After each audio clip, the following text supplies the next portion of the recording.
Okay, look, word to the wise, I'ma need for y'all to stop with these bad Muhammad Ali impersonations. Damn it, man, enough already.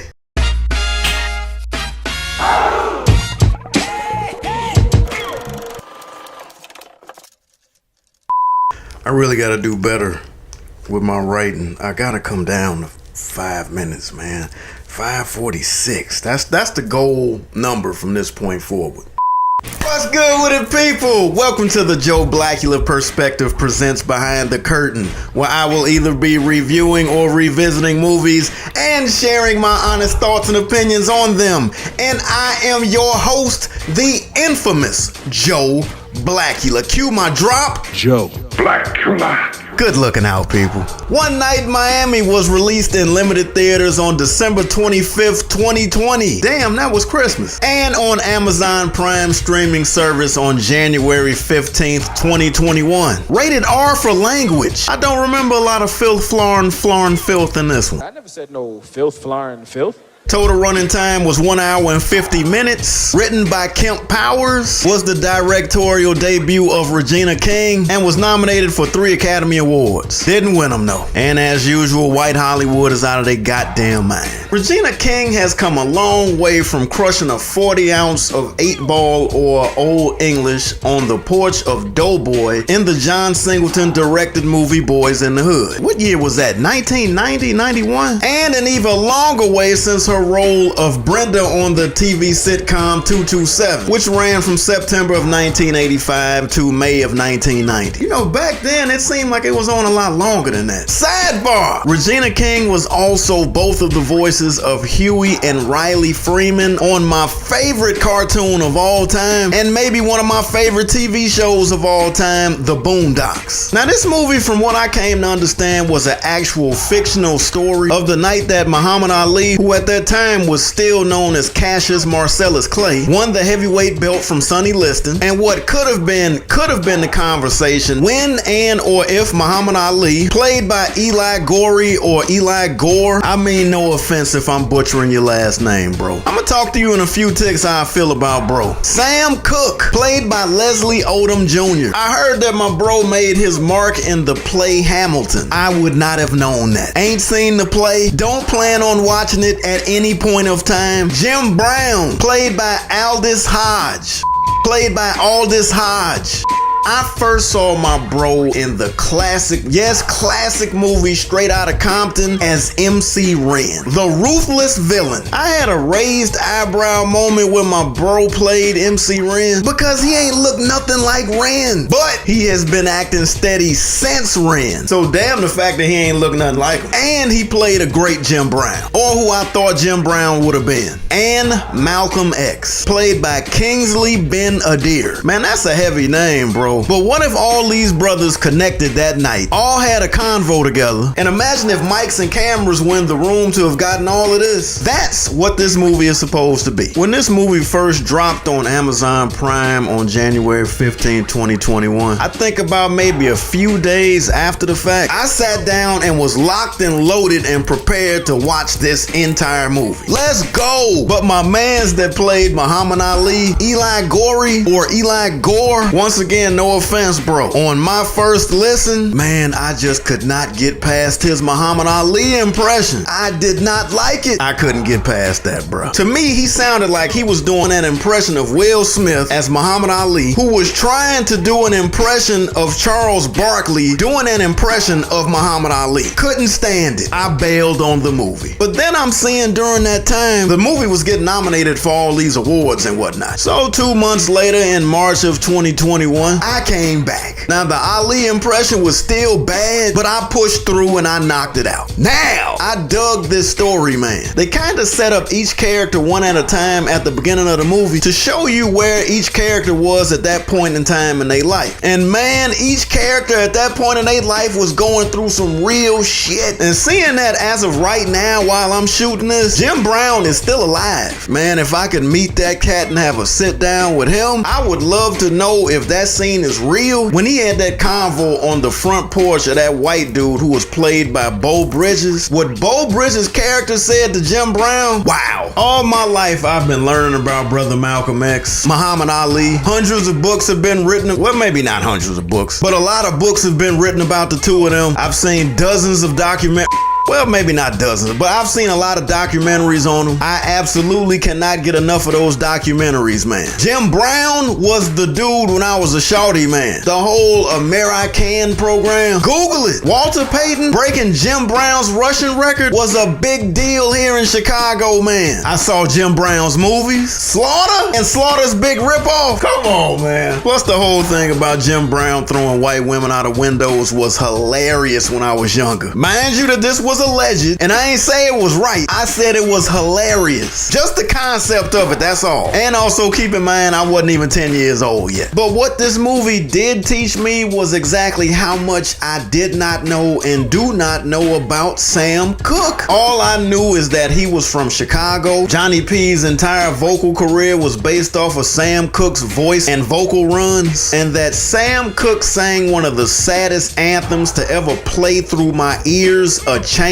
Gon' Come. Oh, and that he was shot and killed in a motel during a suspect situation. That's it. But back in 2020, my coattails was pulled on this very good documentary that was on Amazon Prime about Sam Cooke and about what he wanted to do as far as his publishing was concerned. And on the slick is what they were trying to say might have contributed to this murder. I digress. But be it that this movie is an entire big what if, the conversation that these brothers were actually having were heavy, man. Each one of them kind of had their own take and opinion of each other. All of them had some thought on where each of them were in life or where the others should be. You know how we get down. But just listening to how they were going back and forth with each other, that was heavy to me. A dope scene for me is when Brother Malcolm and Muhammad Ali, they were in this diner spot, right? And Muhammad Ali had just won the belt. Muhammad Ali is entertaining all the folk that's in the room. And Brother Malcolm is taking these pics of Muhammad Ali. That was super dope to me because it's these pics of Brother Malcolm and Muhammad Ali in this diner or restaurant. It's several of them that I got. One pic, Malcolm is in Muhammad Ali's ear over Muhammad Ali's shoulder. Another pic always looked like Muhammad Ali was swinging on Malcolm, but you could tell Muhammad was kind of playing with him. And for years, I always wondered what the hell was going on in that pic. Once again, I know that this movie is supposed to be fictitious. I dig that, but the way they broke that scene down to me was dope. As a matter of fact, the whole scene when they were on the roof of that hotel motel that they were staying in.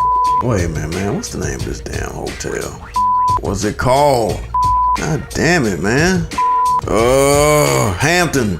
It was the famous Hampton Hotel, which just so happened to be the famous Hampton Hotel in Miami, Florida. Do the homework on that one as well. But that roof scene, the way Malcolm came unhinged when they was messing with his camera, which was another thing that I didn't know about Malcolm and photography. Now, I'd seen and heard little blurbs over the years, but I did not know that he was that serious about photography. But yeah, that whole scene, man, yeah, that was real heavy. But riddle me this. Why do we always have to have these scenes in these movies where they have to make the Nation of Islam look suspect? It was very good to see bro Lance Reddick, who you probably know best from the HBO Hood classic The Wire. I've mentioned it before. He played Lieutenant Cedric Daniels, and he's also been known as that hotel clerk in the John Wick movies. But the FOI character that he was portraying, I did not dig that. Spoiler alert! Now, I ain't about to drop any spoilers about that scene or about his character or about that other brother that was playing the FOI that was with him. I'm just gonna say I ain't like that shit. But it is all about one's perception of a scenario. Hence why I am here. And I completely understand. But I still don't be liking that shit.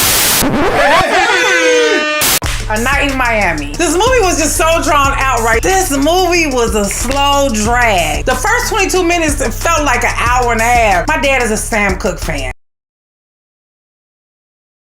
I really didn't like Sam Cooke. How they portrayed him in the movie. He was like with them, but he wasn't with them. It was like Sam wanted to live the dream. So I thought when they pulled up in the car and they was going up the stairs and there was like Sam Cooke in the room, I thought this nigga was gonna be dead or something. I thought something bad was about to happen, but it was nothing. They opened the door, there he was alive on the bed doing a guitar. I was done when the ice cream became the main character. When the ice cream was introduced as the main character, vanilla, 2 vanillas. Got to the ice cream, I was done. That was it for me.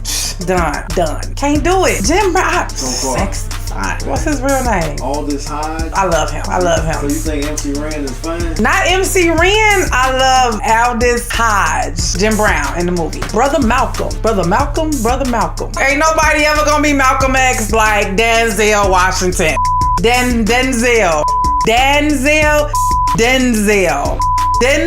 Washington. I don't understand it. The journey Malcolm X talked about, couldn't get to the journey. It took too long to get to the journey. Cassius Clay. Woo, Cassius Clay. Love Cassius Clay. This dude right here in this movie, total like, just he was too much. I told him. Like, what is that? And that was only the first 22 minutes. Regina King, love you. 4 black men, like, oh my God, love it. But this right here all together, that night in Miami, blow it up. Light a match to that bad boy. Like you say, 5. See, I can't do it. He's like 5. Yeah, that's about it. And I am Ebony Sarah Louise Kelly.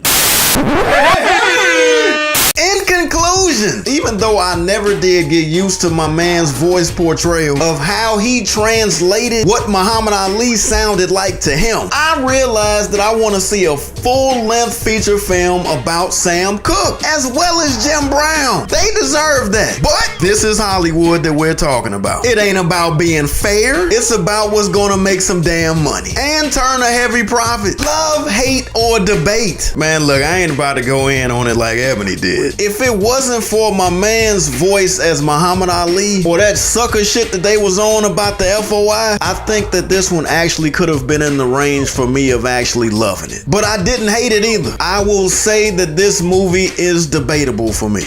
Man, you know what I'm just not realizing? I didn't think about my Black Fist rating. Oh, let me think.